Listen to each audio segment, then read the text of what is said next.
Hi, I'm Dr. Pat Basu, the host of Focus on Cancer, a show that focuses on the everyday questions that cancer patients have.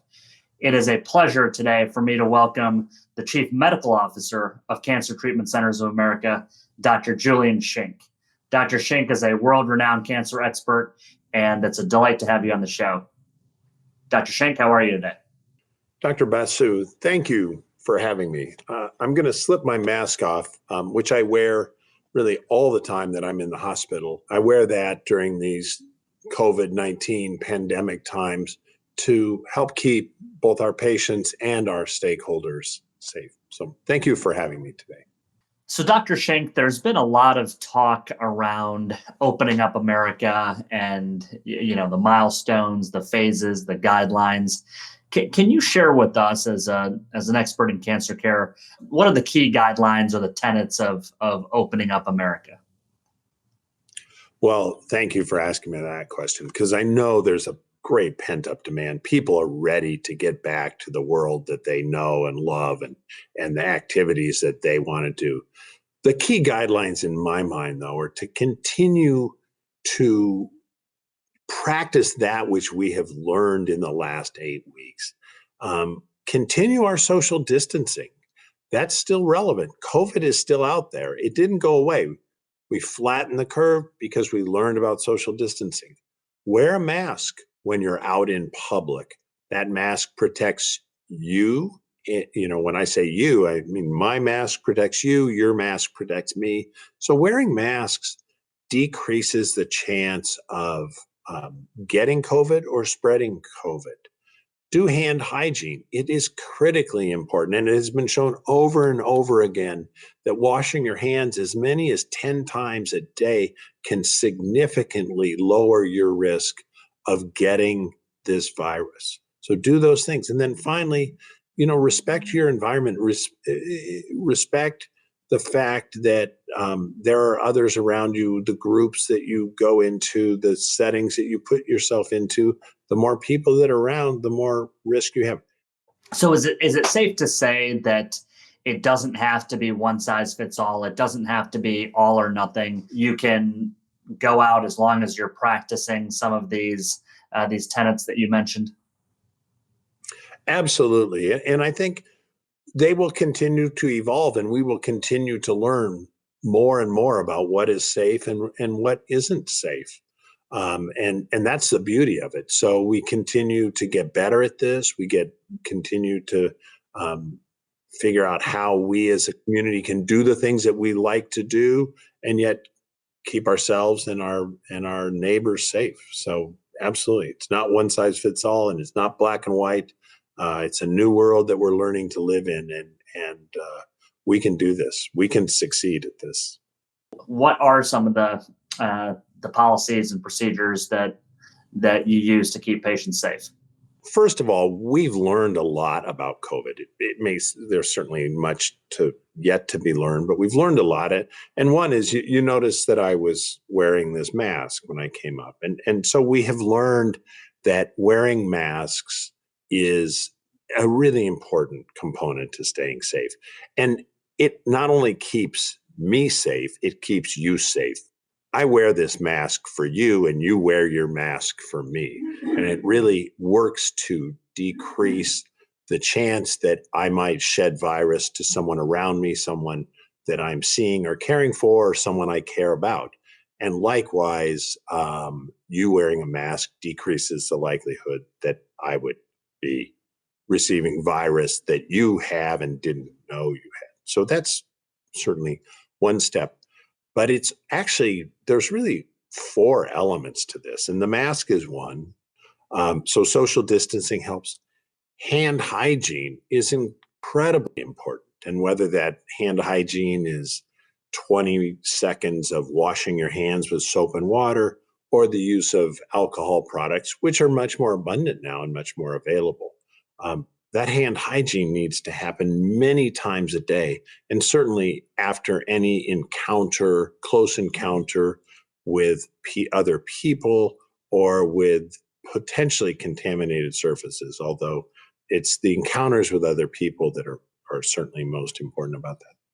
And then the last component is really a social awareness. It's our screening of people that as they come and go from our hospitals. By doing that, we have had remarkable success in avoiding people bringing COVID in from the outside. And as you know, our patient population, the cancer patient population, is at increased risk for the complications of COVID.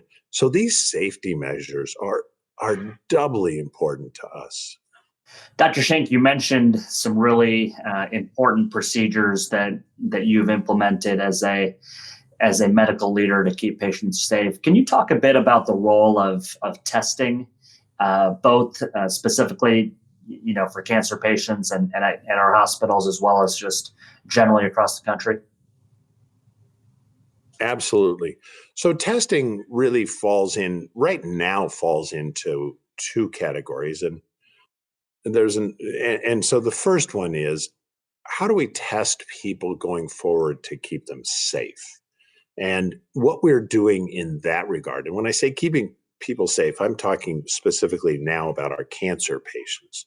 So before we do anything to or for a cancer patient where they might be at increased risk if they had COVID and didn't know it, we are testing those patients.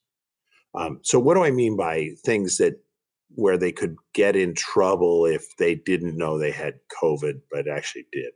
So we know that patients who have major surgeries and have COVID have significantly increased complications.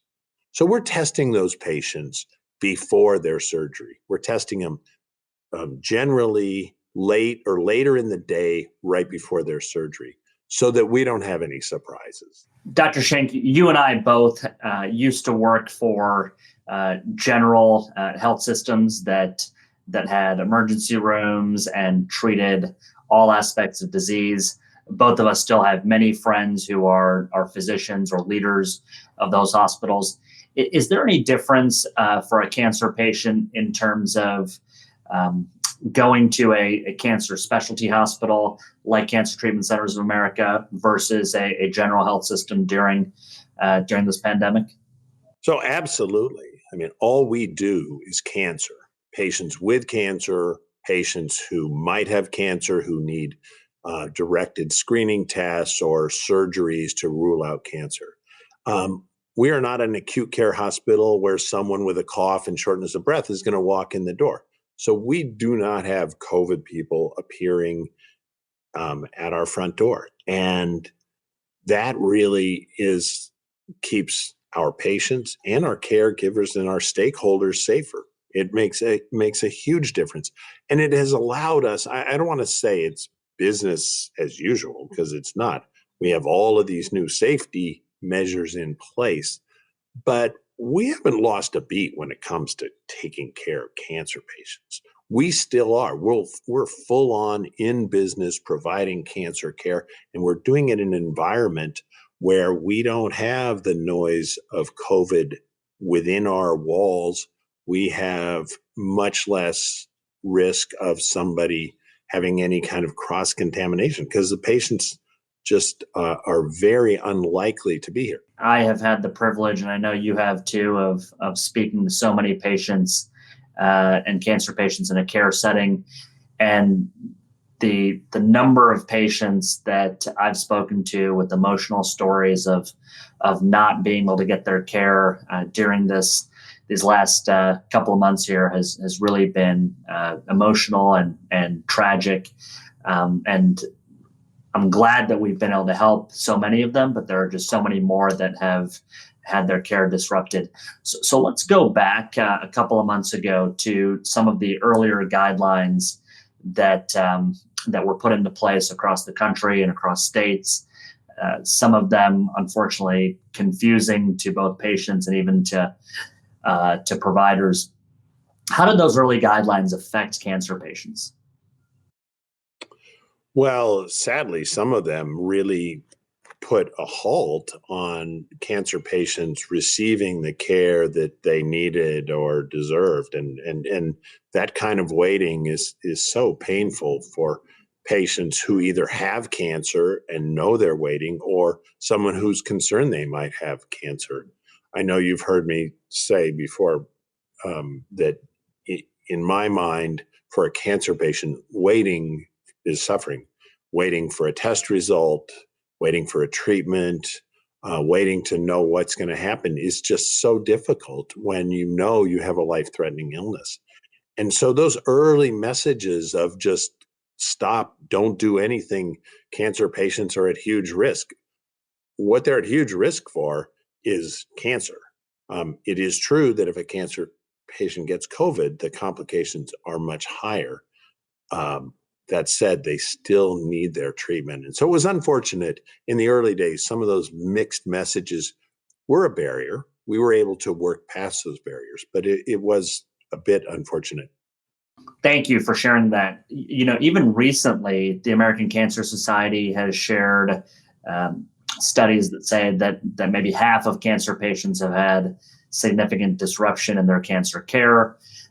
There's recent data to suggest that there's been a dramatic decrease in cancer patients being screened, and potentially the cancer diagnoses are down 20, 25, 30%. Can you talk to us about this idea of the decrease in screening, the decrease in receiving care? What might be the medium and long-term effects of that on the cancer population if this doesn't get quickly reversed? Yeah, well, those results, or the outcome of that, the consequences of that delay could just be terrible. Really sad. Cancer screening works because it moves cancer from a late diagnosis when it is symptomatic and you can't deny that you have it, to an earlier diagnosis when it's treatable and curable. And so those cancers, whether it be breast cancer or colon cancer in particular, cervical cancer as another example, those cancers are much more treatable when they are in the first stage or in a precancerous stage than they are later. And by standing in the way of that, unfortunately, some people will go from treatable, curable to harder to treat, less likely to cure. And so that's unfortunate. We've got to move past that.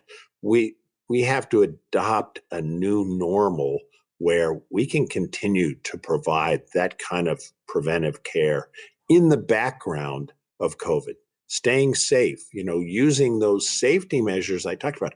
If we continue to rely on our 4 safety measures of face masks and social distancing and hand hygiene and screening in this environment, we can then safely provide these cancer prevention strategies. And the time has come to do that. Yeah, I very much agree. As physicians, we often think about the risk-benefit analysis. And during a pandemic, during a crisis, sometimes the one side of that equation gets overweighted.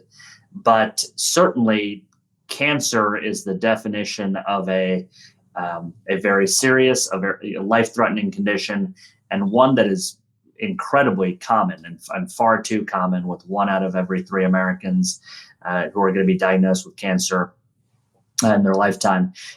Can you talk about how a patient should think through this risk-benefit ratio? You mentioned earlier that the cancer is the serious condition that unfortunately will almost certainly affect them and in the long run be life-threatening. How should we think about the risk-benefit analysis of having a diagnosis of cancer in a time of COVID? you've got to treat the cancer, or most cancers, not all, but the vast majority will kill you without treatment. And so it is absolutely imperative that you get that treatment. And ideally, you do it in an environment that respects your risk for COVID and protects you and does everything in its power to help prevent you getting COVID or having to deal with that at the same time. Again, we have the advantage at a single specialty hospital of doing that in a safer environment. No environment's perfectly safe, but it certainly is safer. You mentioned something earlier I wanted to come back to, and it's very important in my mind. You mentioned that a given patient who, if we were to catch their cancer, let's say 3 months later or 6 months later, because of a disruption in their diagnosis, how might that affect their likelihood of survival, potentially for a given patient? Or if they were to survive, how might that impact the quality of life for the next several months? Can you talk about the exponential increase in mortality and morbidity that occurs as a cancer progresses over time? Well, yes and no. So there's no question that, and when we catch cancers earlier, the treatment options that are available, the organ preserving treatment options, whether, using breast cancer as an example, if we do lumpectomy and radiation or other local therapy, that's certainly far more acceptable to many people than more radical surgery like mastectomy. Avoiding chemotherapy that might be required if you had metastatic disease. Find it earlier, avoid the metastatic disease. Much higher chance of being cured. Do we have numbers? We don't have numbers because we thank goodness have never done the experiment of saying, hey, I think we're going to wait on your treatment for 6 months or so and see what happens. We don't know what happens when we delay. Sadly, we might someday look back on this time and say, oh, what happened to cancer in 2020 when there were delays? What happened to survival? I would hate to think what we may discover. I hope that's not the case, but people really can't put this off.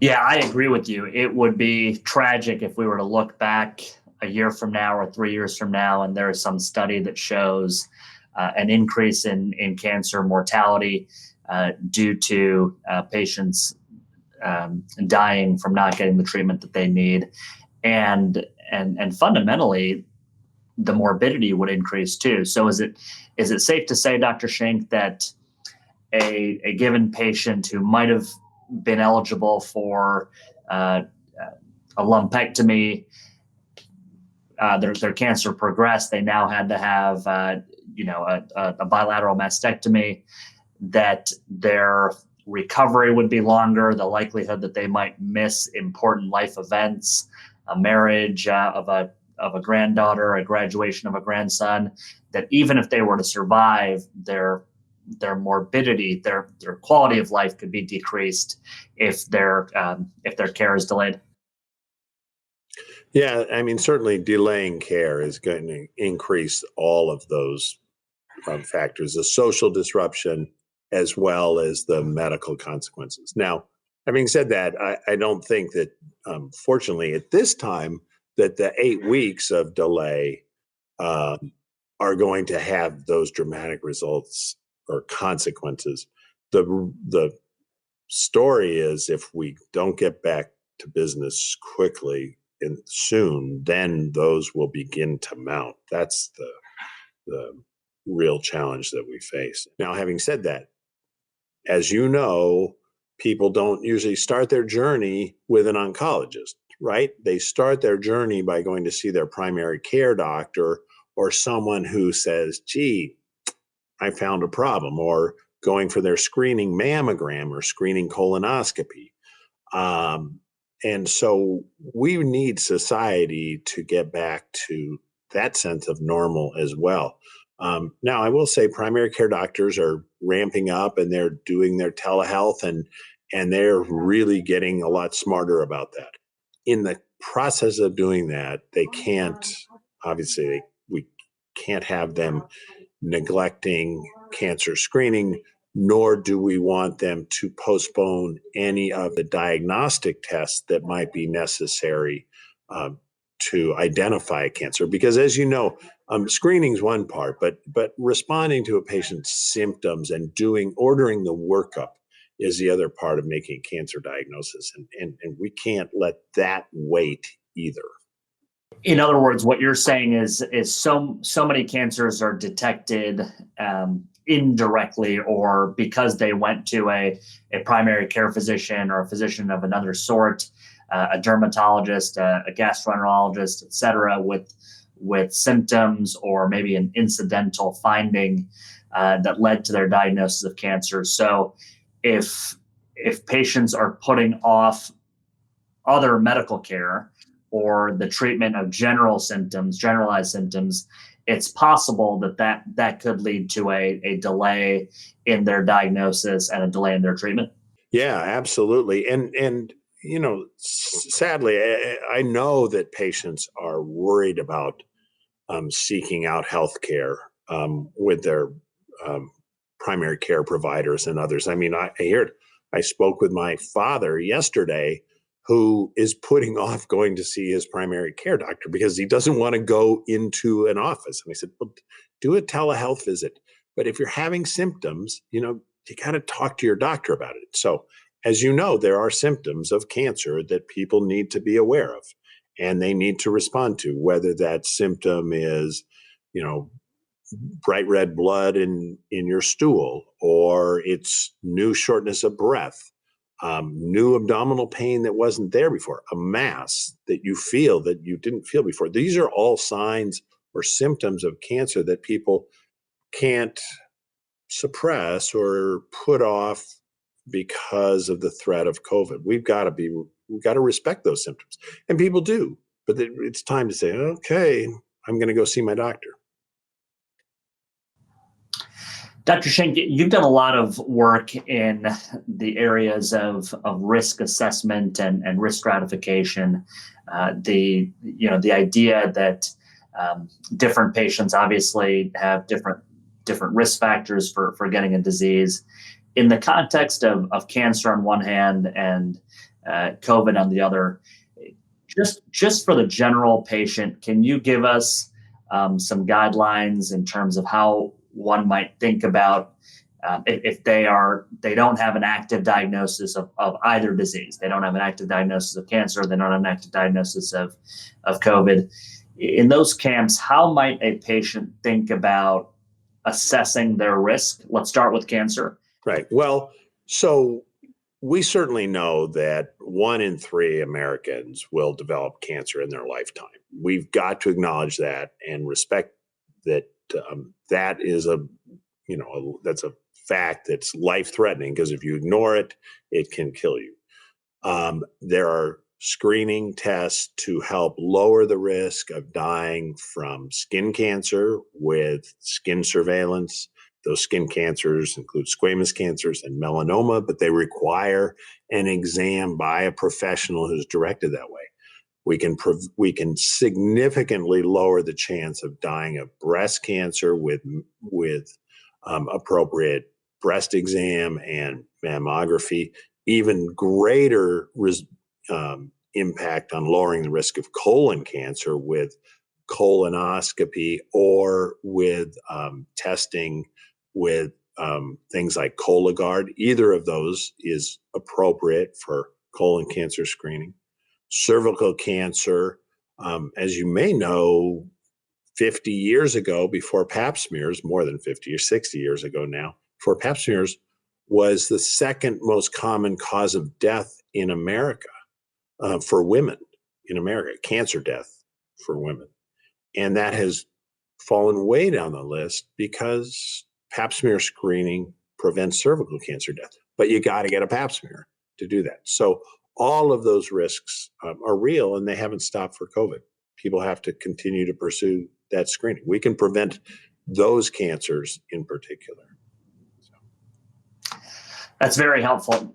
Let's move to the COVID-19 side. If somebody is sitting there somewhere around the country and they have a set of medical conditions, on one hand, or they have cancer as a diagnosis, but they're wondering what their risk factors might be for contracting COVID-19 or getting extra ill if they were to. What are some of the risk factors that you might advise a patient to think through in terms of COVID-19 risk?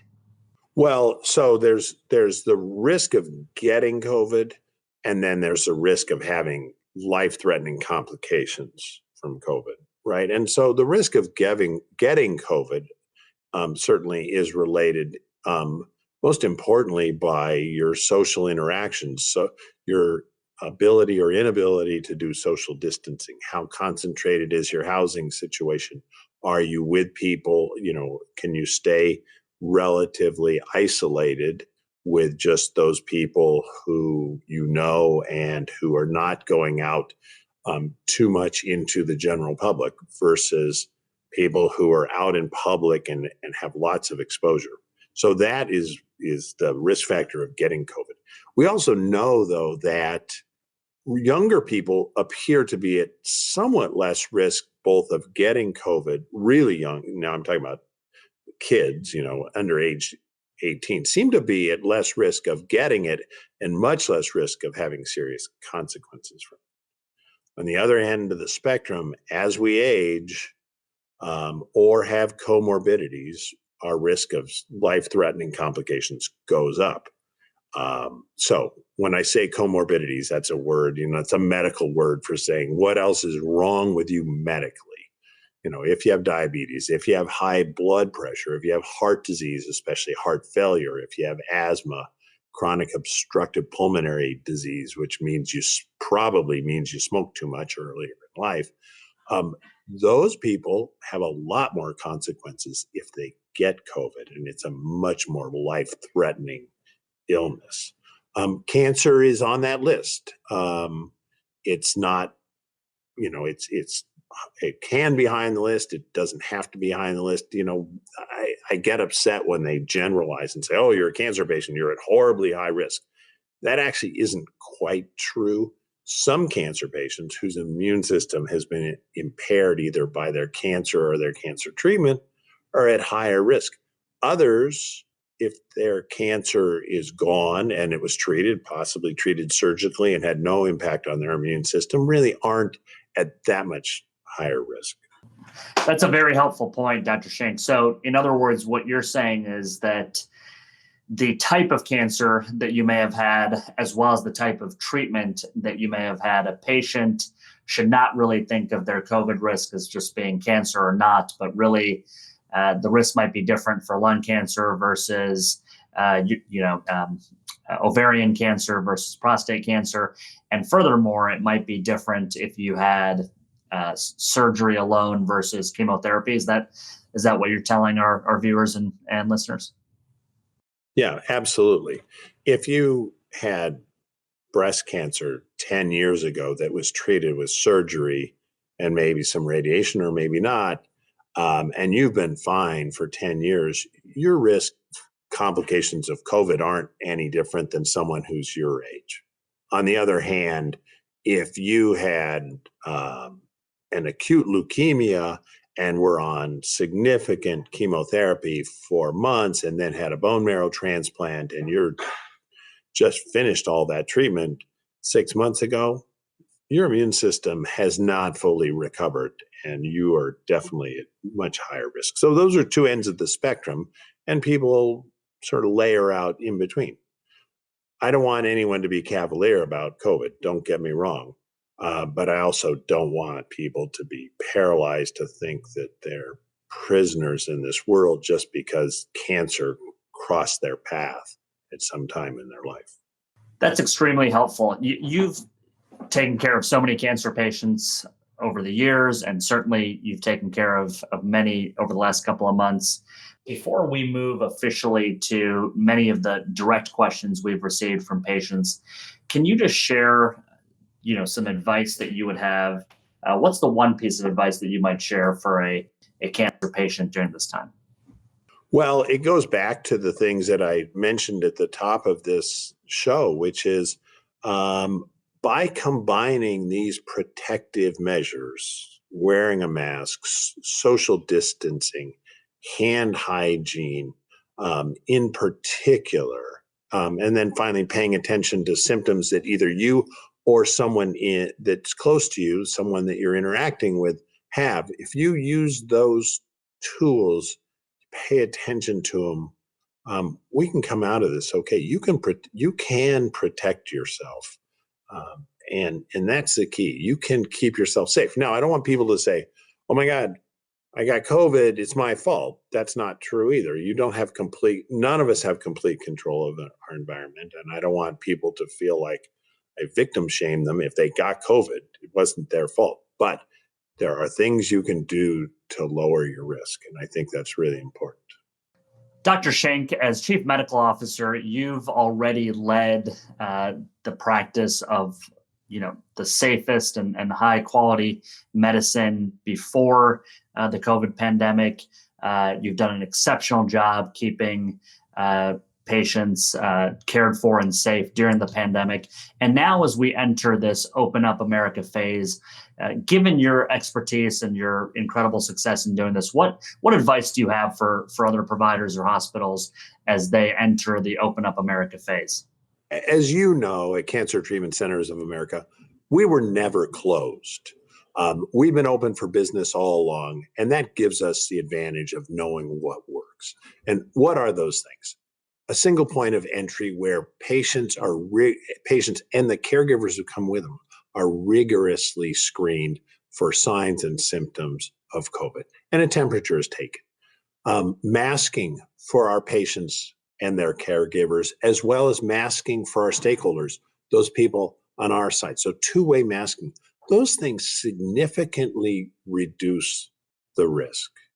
I'd love to move to some of the direct questions that we get from patients. We have a lot of questions that have been submitted, and I think it's a tremendous opportunity to be able to ask, such an esteemed expert like you, Dr. Schink, some of these questions. So here's one that I think is a pretty good segue in terms of what you've just been talking about. It's one that we get a lot. How safe is it? This patient wants to know for her to travel by airplane. Can you talk generally about your thoughts on that matter? Yeah. Well, certainly right now, with so few people traveling, it is relatively safe. And again, wear a mask, practice hand hygiene, and I can't tell you how many times, carry your alcohol wipes and your alcohol hand sanitizer and your Lysol wipes, and you can be relatively control your environment. It's not perfect, but it's relatively controlled. And having said that, we have patients who travel to see us, and I ask those patients, how did they feel safe? What was their environment? And they share with me that, in fact, for the most part, they do feel pretty safe. The airplanes are pretty empty, and the flight attendants and the staff in the airports have become incredibly respectful, at least from the patients that I talk to. And so I think it's reasonably okay. Now, I'm not planning any vacations to Europe or China right now, but I think that for people who need to travel, they can do so safely. That's helpful. In recent weeks, I have been very impressed with the measures that airlines and airports have put into place to respond and increase the level of safety. So appreciate that response. Here's another one that we've gotten from a patient. The submitted question says, if I have tested positive for COVID-19, can I come to Cancer Treatment Centers of America for treatment? Absolutely. That said, we want, and we have had patients who tested positive for COVID-19, including patients who have shown up at our door with symptoms, were detected or diagnosed by way of our screening at the front entry and tested. And then they are quarantined if they have had COVID-19 for 2 weeks. When we know that their fever has resolved and their symptoms have resolved for an adequate period of time, then they can be tested. A follow-up question from a patient that I think fits pretty well with that is, if I'm coming in for a treatment, what should I do to prepare? Monitor your symptoms, because if you suddenly have COVID symptoms, let us know. And to that end, we actually contact people in advance and talk to them to make sure that they're still well. We want to test you. We want to make sure that you can, in fact, safely pursue this rather than pursue the COVID treatment. So that's what you need to pay attention to. We have created what I perceive to be a safe environment to come in to, and we're very careful about that. So people should feel comfortable coming into this treatment environment. And would you say that even if somebody has had their treatment before, somewhere and their treatment got disrupted, in terms of continuity of care, is that something that you feel comfortable in still being able to transition care if a patient has barriers or some reason why they can't get in? Oh yeah, absolutely. I mean, if there are certain cancers where if you stop the treatment in the middle, you really lose ground, and eventually that earlier treatment you've had becomes meaningless. Not right away, but those delays are really hard on the efficacy of a cancer treatment. This is especially true in radiation, but it's also true in part with chemotherapy. I think we can I think it's safe to say that nobody's surgery got stopped in the middle. I think we can say that sort of with some degree of humor, but short of that, chemo and radiation should not be interrupted. Another patient question that I wanted to pose to you is, Dr. Schink, are opening up America guidelines affecting all of your hospitals in the same way? We have 5 hospitals around the country. And so the number of COVID cases or the incidence of COVID in each of those regions is different. That said, certainly in Chicagoland, Philadelphia, Atlanta, they have seen a fair bit of COVID, and that has tamped down or made those communities pretty aware and heightened awareness of that. Now it's a new world, right? Now, all of a sudden, we're opening up America and restrictions are changing, and people might be becoming more, they're moving around more, they're more willing to come in. How does it change what we do? I don't see it having a dramatic impact personally. We are still screening at the front door. We're wearing masks. We're putting in place those safety measures that are absolutely necessary. And I think we're going to be doing that for quite a while yet. We have become more willing to allow caregivers access to patients in the hospital a little more liberally as America has opened up. But that's the main change. Well, Dr. Schink, we're running close to time for this segment. Is there any final thoughts or advice or guidance that you'd like to share for our viewers and listeners? Yeah, well, sure. I'd love to just sum up by saying cancer doesn't wait for COVID. COVID is clearly a threat to all of us in some way, but a bigger threat would be to not get your cancer treatment, 1. 2, we still have to continue our health care. We have to do those things that keep us healthy. So even if we were to get COVID, we're in a better shape to deal with it.